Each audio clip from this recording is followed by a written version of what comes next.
and then we will take a break for a week. So the study we're going to start tonight is another one of Tony Evans' studies, and I just really like some of his studies. But this one's titled "It's Not Too Late," and we're going to talk about how God uses less than perfect people. And as you look through Scripture, and as you, I've went through this a lot of times before, similar studies on this, and I remember one time with the youth, I went through a study just of the major characters of the Old Testament, went through the major characters of the Old Testament, and even it started into the New Testament, but pointing out how greatly different people have been used through Scripture, but where are their major flaws? Where were a lot of their major flaws? And in doing so, the purpose of this and purpose of doing this study is to show each one of us that no matter what we've been through in life, no matter what we've done, no matter what age we are, God, as long as we're here, as long as we're breathing, God can still use us. And I know a lot of people that they get the idea that once they get to a certain age that they're not useful, or you get certain people that have in mind the fact that they've, and I've heard it many times, well, you just don't know what all I've done.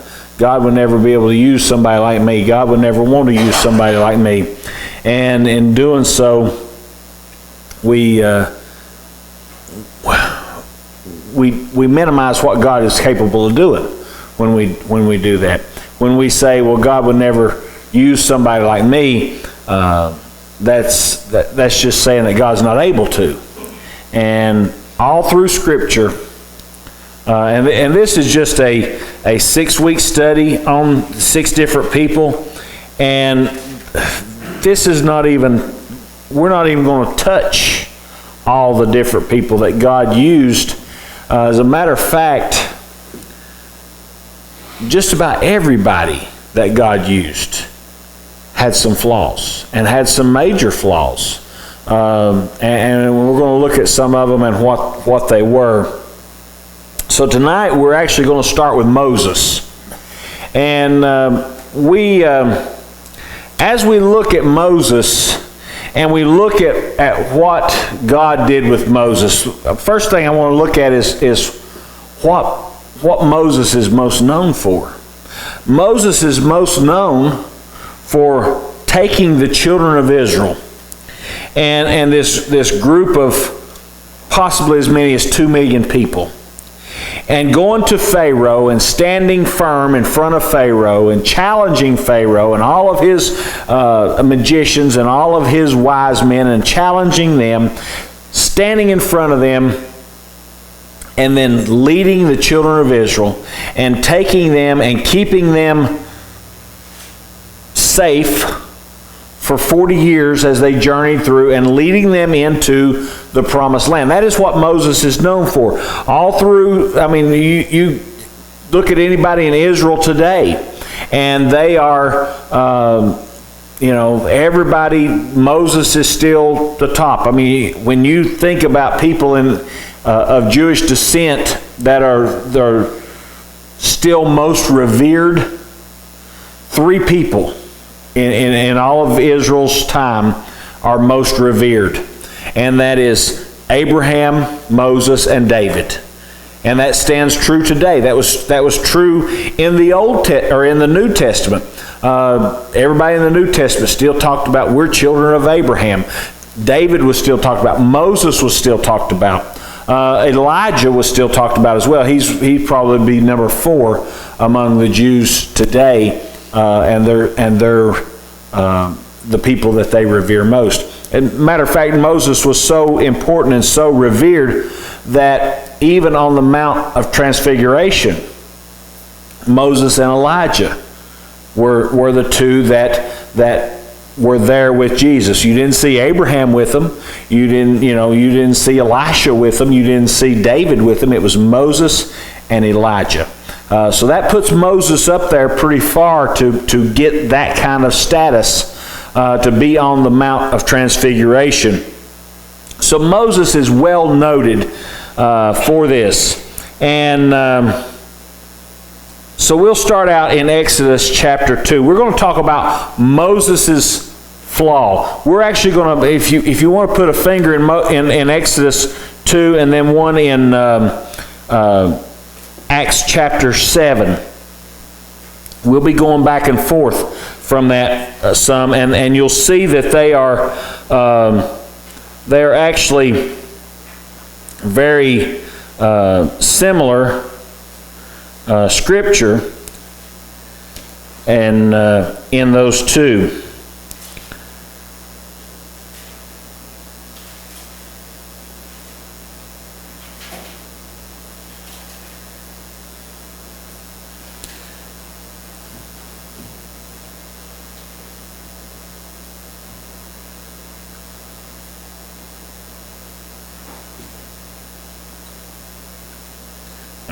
Let me get down there. So in Exodus chapter 2, we see, and a man of the house of Levi went and took as a wife a daughter of Levi. So the woman conceived and bore a son, and when she saw that he was a beautiful child, she hid him for 3 months. But when she could no longer hide him, she took an ark of bulrush for him, daubed it with asphalt and pitch, put the child in it, and laid it in the reeds by the river bank. And his sister stood afar off to know what would be done. Then the daughter of Pharaoh came down to bathe at the river, and the maidens walked along the riverside. And when she saw the ark among the reeds, she sent her maid to get it. And when she opened it, she saw the child, and behold, the baby wept. So she had compassion on him and said, "This is one of the Hebrew children." Then his sister said to Pharaoh's daughter, "Shall I go and call a nurse for you from the Hebrew women, that she may nurse the child for you?" Now, we see here that this was a time period when Pharaoh was scared. You had approximately 70 people, not including the servants and the women, but 70 people from Jacob's family moved into Goshen, prized possession, prized land, and then 400 years later, a couple of pharaohs later, that did not know Joseph, did not know the family of Jacob, he sees this group of people who are flourishing. Now, I want to point out here that all through we've been doing the book of Judges, and every time that we see in the book of Judges, and you see in the book of Kings, and every time that we see Israel getting into trouble, and we see them falling away and being put under the thumb of somebody else, it's typically because of their falling away from God. But here we see the children of Israel who have lived and flourished, and then they get put into captivity under Pharaoh, but we do not see that they have fallen away from God so much. The scripture does not say that they turned their back on God. Okay? We do, however, see later that they had or followed after the gods of Egypt. But that was not necessarily, that's nowhere in Scripture does it say that's why God allowed Pharaoh to put them under his harsh punishment. The reason was that God was going to show the children of Israel that they were under his protection. He wanted to deliver them. His idea was to deliver them from the Egyptians into their own land. Now, we see that during their flight, during their time of wandering in the wilderness, that they did not rely on God, that they did desire the life of Egypt. And that was a bad thing. But we see here that God had a plan from the time that they were put under bondage. They continued to, once the Egyptians put them under bondage, they still flourished. They were still growing. They were still growing in number. They were still, and scared Pharaoh more to the point that he said, all male children are to be killed. But we see that God had a plan, had a wonderful plan for this child named Moses. Okay? Now, we see that Moses grows up as a child of Pharaoh. He is accepted as a child of Pharaoh. Now, I want to point out that Moses was found by the daughter of Pharaoh. Now, we don't know how old she was as the daughter of Pharaoh. She could have been a teenager. She could have been in her early 20s. She could have been, we don't really know how old she was. But let's assume that she was a teenager, okay, and maybe an older teenager. She had a servant girl with her, and she lived in Pharaoh's still lived in Pharaoh's house, which would probably have put Pharaoh in his, say, at the least would have been in his late 30s to 40s at this time. So we see that we start out here 40 years later is where we skip to. Is 40 years after Moses is found. There's a whole big, there's a section of his life. We go from him being born and hidden in the bulrush to 40 years later. We see that he is living in Pharaoh, still living in Pharaoh's house. Now, it points out that he is being raised as Pharaoh's son. Okay? He is living as Pharaoh's son. He says Moses was grown. Now it came to pass in those days when Moses was grown that he went out to his brethren and looked at the burden, and he saw an Egyptian beating a Hebrew, one of his brethren. So he looked this way and that way, and when he saw no one, he killed the Egyptian and hid him in the sand. Now, I don't know, I guess when I was growing up and I heard this story, I kind of always assumed that Moses was, that it was either self-defense or in defense of the Hebrew.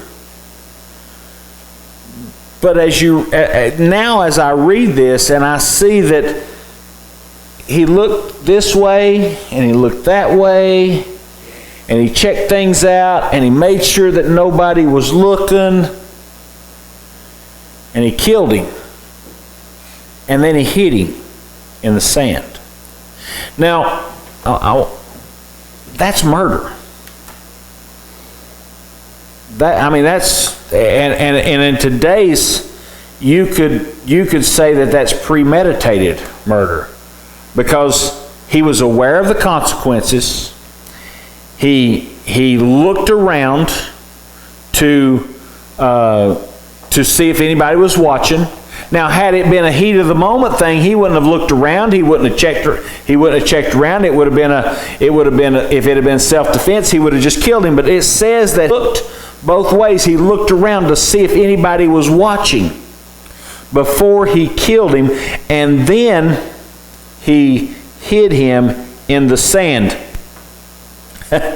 Now, the thing is, the next scene that we see is the next day when he sees two Hebrews fighting, and he goes to separate them. Why are y'all fighting? And they say, hey, what are you going to do? Kill us too? That's when he realized that it was out. Now, here's the thing. He looked to make sure nobody else was watching, right? Moses didn't tell anybody. The guy he killed didn't tell anybody. So the guy he helped out was the one who had to tell. Now think about that. Have you ever noticed that sometimes those people that you try to help are the ones who may bring you down? They are the ones who may hurt you. They're the ones that may put you in jeopardy. Now, when we look at Moses and we look at where he was, and we look at what his life was, I want to point out that Moses was groomed to be an Egyptian leader. We see Moses 40 years later in the wilderness, and he makes the excuse to God that I don't talk plain, I'm slow of speech. But listen to this. In Acts chapter 7, in verse 22, it says, "And Moses was learned in all the wisdom of the Egyptians, and was mighty in words and deed." Moses was trained. He was a strong speaker. He was a strong man. He was groomed to be a leader of the Egyptians. I don't think, if Moses wasn't strong of speech, it would not have specified that he was mighty in words and deed. And we see that it says that now when he was 40 years old, it came into his heart to visit his brethren, the children of Israel. So he has, up till this point, we see that big skip in his life. Now we know that his mother was able to raise him, or at least nurse him, till the point of weaning him. She was able to raise him in her house for Pharaoh's daughter. Okay? Since she was not able to nurse him, his mother actually was able to raise him, teaching him the ways of the Israelites. But once he was weaned, he went back to Pharaoh's house, grew up in Pharaoh's house. And we don't see him even associating with the Israelites. Now we know that he knew his brother and sister, knew Aaron and Miriam, but it says that it came into his heart at 40 years old to go and visit his brethren. That's when he saw them suffering wrong. Now, when he defended the Israelite, it says, "For he supposed that his brethren would have understood that God would deliver them by his hand, but they did not understand." This tells me a couple things when I see that scripture.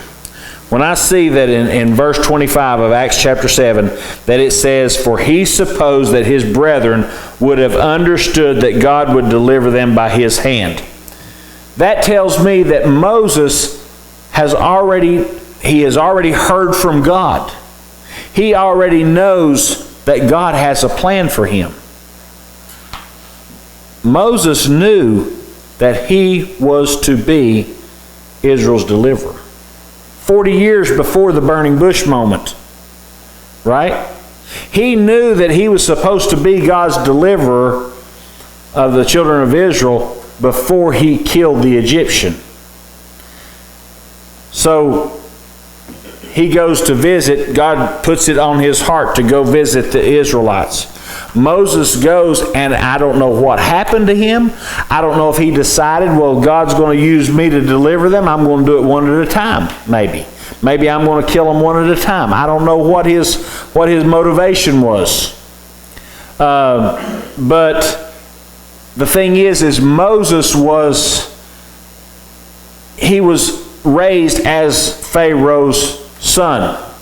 Had Moses walked up on this scene where the Egyptian was beating the Israelite, and Moses had said, "Hey, stop."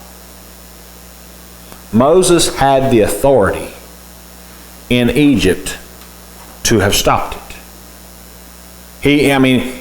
He could have thrown the Egyptian in jail. Moses had that kind of authority being raised as Pharaoh's son. No guard would have opposed Moses. But Moses chose to kill him. I don't know if, he said he supposed that his brethren would understand that he was to deliver them. And maybe he thought that he would gain some sort of clout with the Israelites for that reason. We don't know. We don't know what his thought process was. But I want you to understand that Moses knew the consequences of what he was doing. It was not a heat of the moment thing. He thought it out. He looked this way and he looked that way, and he's thinking, if I do this, then the Israelites are going to see that I'm here to deliver them. That God has already planned this for me. So he thought it out, which makes it premeditated murder. Moses is 40 years old. Now, 40 years old is midlife. Okay? Moses is already at what would normally be midlife. Pharaoh is if this is the same Pharaoh, which I think it is, he's old. Okay? He's for a leader of that age, of that time period. I mean, he's got to be in his mid to late 70s or 80s. Now, that's not that old now. Okay? But at that time period, now this is beyond Abraham's age. 70, God had already said, I will not strive with man. Okay? 70 was an average, was about the max age back then, at that time. Pharaoh is probably already over that. Moses is at 40, so he's beyond middle-aged. And yet he takes, at that moment, his life changes. And he goes from being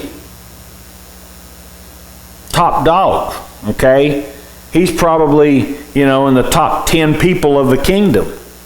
And now he is hiding out in Midian. He goes from being in the castle, or in the king's quarters, to living as a homeless shepherd, okay? A nomad. And he marries a daughter of the priest of Midian. And from there, we see him living as a shepherd. Now, we know from other studies and from that a shepherd was kind of one of the lowliest jobs there was. He took on one of the lowliest jobs in the outskirts of nowhere from being top in the kingdom. So Moses had made a choice in his life that changed everything about him. And then he lived for another 40 years in a wilderness. Separated. I mean, yeah, he was in the house of Jethro. He was in which was most likely a tent type settlement, a family of shepherds, and he married into this family and lived as a shepherd. Now, here's the thing. God has a plan for us, and God will work out our plan. He will work out His plan in our lives, sometimes in a way that we can't understand. Can you think of the way the children of Israel acted? And all through Scripture, we are referred to as sheep. Can you think of any better way that God could have prepared Moses to lead that unruly bunch of people than to lead sheep for 40 years? I mean, to be a shepherd for 40 years, preparing him to lead this bunch of people who basically, a sheep will follow whatever group, wherever the rest of the herd goes. Well, that's the kind of the way the children of Israel were. I mean, you remember when Moses went up on Mount Sinai, they thought, well, he's gone too long. We're going to start following back after and made the golden calf. And that's the way the children of Israel were throughout that 40 years. And here Moses is at 80 years old when God approaches him and God calls him out of the wilderness and says, I want you to lead the children of Israel. Here's the thing, and I didn't see this for many, many years. Moses already knew he was supposed to. He knew that 40 years ago that he was supposed to. We see it in Acts chapter 7, that he knew when he killed the Egyptian that God wanted him to deliver his people. But Moses, not only did he murder somebody and fall into that sin, but then he turned his back on God's plan and ran for 40 years, trying to get away from what he knew God wanted for him. And that's why when God called him out of the wilderness, out in the burning bush and said, here's what I want you to do, Moses made every excuse there was, because Moses, he feared he feared Pharaoh. He feared the Egyptian people. He feared what he might have to face when he went back. We know that back in Exodus chapter 2, that it says that when Pharaoh heard of this matter, that he sought to kill Moses. Now I'm imagining since Pharaoh had to be in his late 70s, that Pharaoh had died by this 40 years later. So when Moses came back, he came back to a new Pharaoh.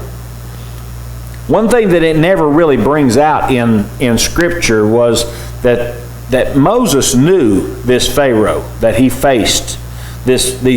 All these times that Moses came back and said, let my people go. The Scripture never really brings it out, but you got to remember, only 40 years have passed. Okay, this Pharaoh would have known who Moses was. He would have probably grown up with Moses. Okay, now if you watch the movie, the kids' cartoon Prince of Egypt, they point that out. But it's pretty evident when you read the Scripture that Moses and this Pharaoh knew each other, and I think that's one of the reasons. Of course, we know that God hardened Pharaoh's heart, but I think that's another reason why this Pharaoh didn't have a lot of faith in Moses, because he knew where Moses grew up. He knew what Moses had done 40 years earlier. It was still evident, and it was still something that he knew. So Moses went through all of this. And the thing is, Moses looked at himself, I'm sure for 40 years, that God had a plan for me, and I failed. I took it upon myself to make myself known among the Israelites. It backfired, and here I am. I'm a failure at what God wanted me to do. I have failed. And for that reason, I'm going to go hide myself and live out my days in the wilderness, away from the children of Israel, away from all that God has called me to do. And that was Moses' plan. And spent 40 years at that. Now, Moses would be of an age that he's probably one of the oldest people around. Most people probably don't think about this, and this is one of those things I kind of think about. Remember that no Israelite other than Joshua and Caleb were over 60 years old when they entered into the land of Canaan, right? Nobody there was over 60. Everybody under 20 died before they got in there. So nobody was over 60. There is a good possibility that, and this is one of those things that the scripture doesn't mention, but you got to remember that women usually married at a very young age, and it was not uncommon for a older man to marry a young woman. Okay? Most women were married before they were 20 years old. Moses was 40 when he fled Egypt. So his wife Zipporah was probably at least 20 to 30 years younger than Moses. There is a real good possibility that Jethro, his father-in-law, was younger than him when you look at the culture of that day. Now that like I said, the scripture don't say that, and I'm not saying that he was. But when you look at the culture of that day, the times that people would get married, the ages that people lived to at that time, that is a good possibility. Now we know that Moses lived to 120, which was rare in that day and age for somebody to live that long. And we know in the early books or the early scriptures of Genesis that people lived 900, Methuselah lived 969.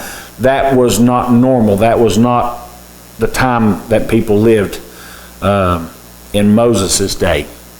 So Moses ran, and this shows us that there's many times that people do this. People, they fail. And I've known preachers, I've known good Christian men, I've known deacons that have had a failure in their life. Had something happen, had something, some indiscretion. And they through embarrassment, through just sense of failure, just give up. Just quit ministry, quit church, quit. And I know a lot of people that are out of church today and have been for many years because of a failure they had many years ago in their life. And they get this idea that I'm not usable by God, or it's either embarrassment or just sense of failure. And I believe that's why Moses went and lived in the wilderness for 40 years.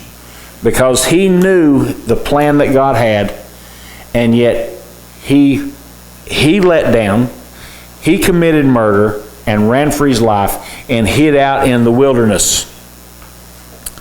But God still had a plan and still had a use for Moses, and yet he called him out of this wilderness. He called him out of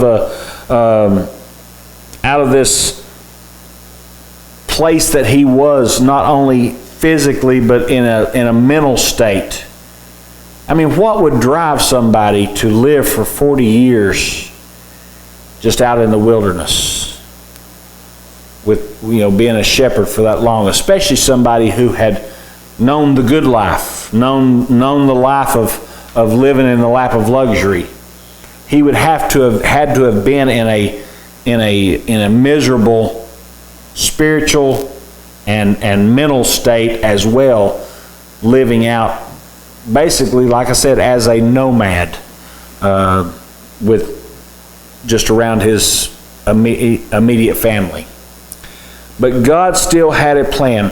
Listen, just because we fail at something, just because we fail God's plan, just because we fail even our plan, does not mean that God don't still have a plan for us. It does not mean that He still can't use us in a mighty, mighty way, no matter what we've done. And you hear, I've heard plenty of people that have come out of prison and started great ministries. But you don't hear a whole lot about somebody who started out as a strong Christian who failed and comes back out and does that. But Moses did. Moses, it was in God's plan. He failed God's plan, and God still took him and used him. Don't ever think that no matter what you do in life, no matter what you failed at, no matter what